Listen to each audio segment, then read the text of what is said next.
My BPD isn't being irrational. It's a deeply wired trauma response, desperately trying to keep that childhood terror from ever happening again.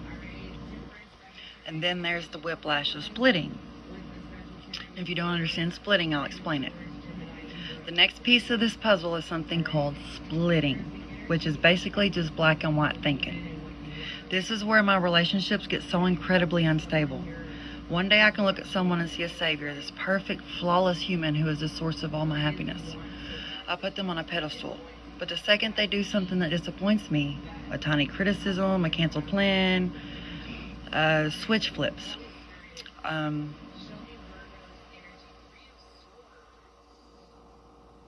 Instantly, they're not a hero anymore, they're a villain. They're selfish, cruel, and just can't be trusted. It's an emotional whiplash for them, but it's just as confusing for me. I completely lose the ability to see gray areas, to hold two opposite ideas at once, that a good person can make a mistake. This all clicked into place when I connected it to the emotional climate of my childhood home. My primary caregiver was wildly inconsistent. One minute they'd be warm, loving, and totally present. I'd feel safe, cherished, seen, and then zero warning. All that warmth would just vanish. It'd be replaced with ice-cold indifference, or even worse, sharp, biting anger over nothing. Living in that house was like a walking on eggshells on top of a minefield. You never knew which version of your parent you were gonna get. A kid's brain can't handle that kind of complexity. It can't understand how the person who's supposed to be there safety can also be the source of their fear. So to survive, my mind did the only thing it could, it split them in two. There was the good parent and the bad parent. When my mother was kind, the bad parent didn't exist. When they were cruel, the good parent felt like a fantasy. This was a coping mechanism, and a brilliant one, actually. It made an unpredictable world feel predictable, safe or unsafe, good or bad.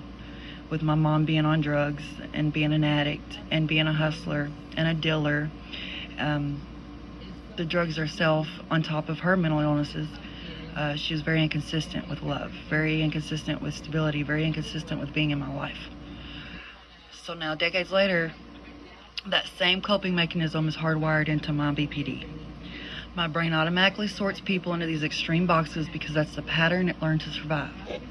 It isn't a choice, it's my inner child still trying to make sense of a world that feels chaotic, felt chaotic, and feels scary, and felt scary.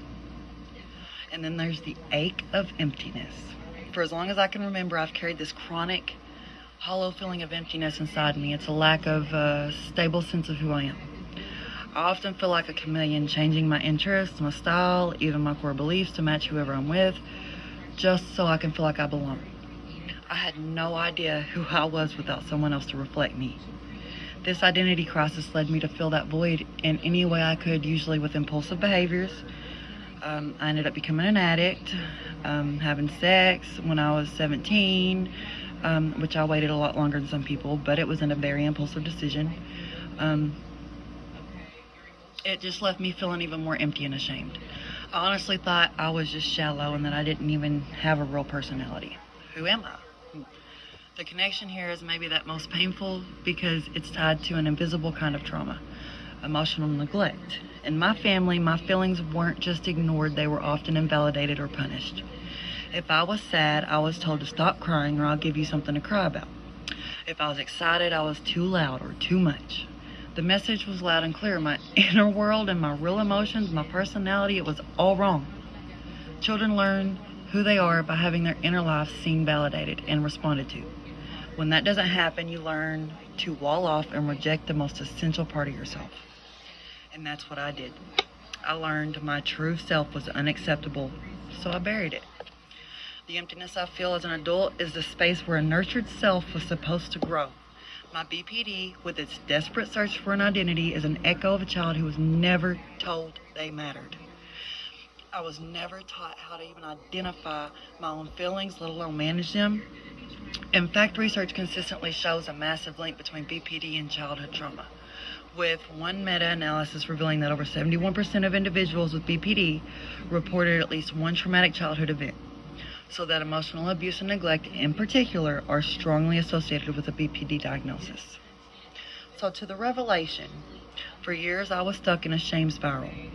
I'd have an episode, do or say things I deeply regretted, and then just drown in self-hatred, convinced I was a terrible person. Sometimes I still feel like a terrible person because of my episodes. My manic, my depressive, my feeling like I have no energy, to feeling like I have all the energy in the world, to being happy, to crying 1 second, to not understanding why I'm feeling these emotions. The turning point finally came in therapy, specifically a type of therapy called dialectical behavior therapy, or DBT. DBT is designed for BPD and teaches skills for managing emotions and surviving painful feelings. It also puts a huge emphasis on validating your own emotional experiences. My therapist helped me do more than just manage my symptoms. She helped me understand where they came from. We started mapping my present-day reactions to my past experiences. The revelation wasn't one big lightning bolt. It was more like a slow sunrise. Seeing the clear, straight line from the terrified kid in the store to my fear of abandonment, from the inconsistent parent to my splitting, from the emotional invalidation to my chronic emptiness, it changed everything.